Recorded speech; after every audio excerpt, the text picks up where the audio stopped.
Hello বন্ধুরা, welcome back to my channel. তোমরা সবাই কেমন আছো? আশা করি সবাই খুব ভালো আছো। তো আজ আমি একটা অন্যরকম রেসিপি বলতে পারো বা সন্ধ্যের স্ন্যাক্স বলতে পারো তো বানাবো। সেটা হচ্ছে সহজ পদ্ধতিতে পাস্তা বানাবো। আমিও ফার্স্ট টাইম বানাচ্ছি, তো সেটাই তোমাদের সাথে শেয়ার করব বাড়িরই উপকরণ দিয়ে এই পাস্তাটা বানাবো। তো চলো দেখতে থাকো আর সঙ্গে থাকো। কী কী নিয়েছি দেখো, এখানে হচ্ছে কাঁচা লঙ্কা কুচিয়ে নিয়েছি, এখানে গাজর কুচিয়ে নিয়েছি, এখানে আলু, এখানে পেঁয়াজ, এখানে ক্যাপসিকাম, এখানে হচ্ছে বিনস, এখানে টমেটো, রসুন কুচি আর হচ্ছে মটরশুঁটি। এগুলো আপাতত এখানে জোগাড় করে সাজিয়ে রেখেছি। তো এরপরে কী করছি চলো তোমাদেরকে দেখাই। তো কড়াটা বসিয়ে নিয়েছি, প্রথমে জলটা দিয়ে দিলাম।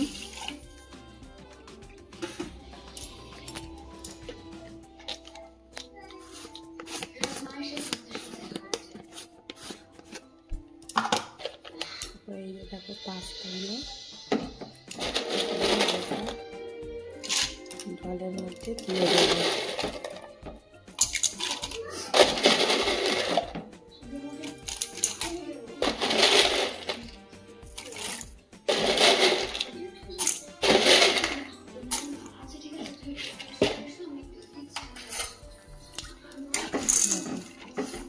মোটামুটি দিয়ে দিলাম।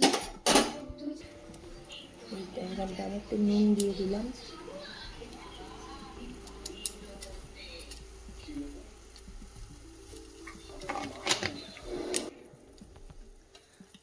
তো এরপরে দেখো একটু সাদা তেলটা দিয়ে দিলাম, তাতে বেশি না বয়েল হয়ে যায়।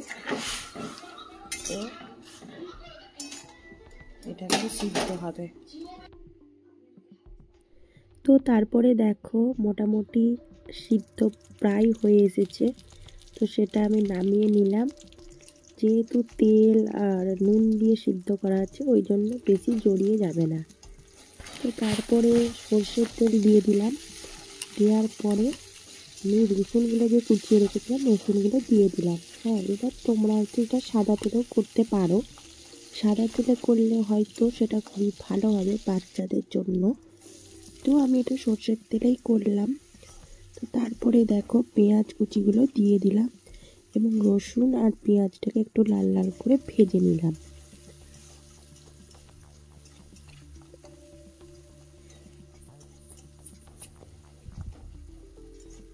তো ভালো করে লাল লাল করে ভেজে নেওয়ার পরে এরপরে যে কাঁচা লঙ্কা কুচি করেছিলাম কাঁচা লঙ্কাগুলো দিয়ে দিলাম। তারপরে এক এক করে সবজিগুলো দিয়ে দিলাম। যেমন গাজর কুচি করে রেখেছিলাম, গাজরগুলো দিয়ে দিলাম। তারপরে বিনস, তারপর হচ্ছে ক্যাপসিকাম, মটরশুঁটি, আলু, সমস্ত সবজিগুলোই কিন্তু এক এক করে অ্যাড করে দেব। একটু করে নাড়িয়ে আগে ভেজে নিয়ে তারপরেই কিন্তু সমস্ত রকম সবজিগুলোই দিয়ে দেব, যেগুলো তোমাদেরকে দেখিয়েছিলাম। তো একটু নুনটা দিয়ে দিলাম যাতে সমস্ত সবজিগুলোই সিদ্ধ হয়ে যায়। আমি কিন্তু ওই তেলটাতেই আস্তে আস্তে করে নাড়িয়ে নাড়িয়ে ভেজে সিদ্ধ করে দেব। একটু চাপা দিলেই এগুলো কিন্তু সিদ্ধ হয়ে যাবে। আমি কিন্তু জল অ্যাড করব না। জল অ্যাড করলে কিন্তু একটু কীরকম হয়ে যাবে, ওই কারণে আমি জলটা অ্যাড করছি না। ওই কম তেলেতেই কিন্তু আমি সমস্ত সবজিগুলোকে কিন্তু ভেজে নিচ্ছি।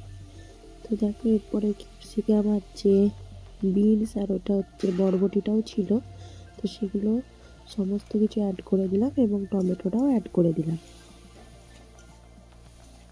দিয়ে ভালো করে জিনিসটা মিক্সড করে একটু ভাজা ভাজা করে নেব।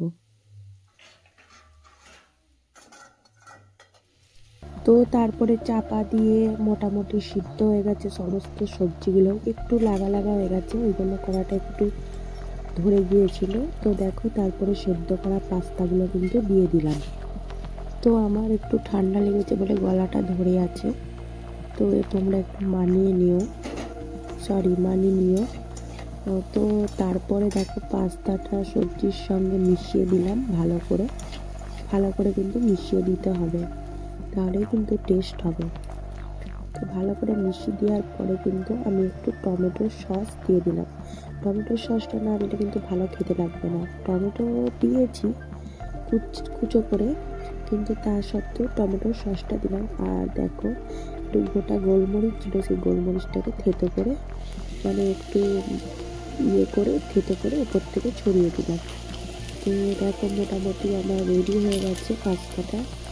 তো সবজি দেওয়া কত সুন্দর কালারটা লাগছে, কিন্তু খুব বেশি রিচ করিনি আমি। তো তোমাদের ভিডিওটা কেমন লাগলো অবশ্যই কমেন্টে জানিও। ভালো লাগলে লাইক, কমেন্ট, শেয়ার আর সাবস্ক্রাইব করতে ভুলে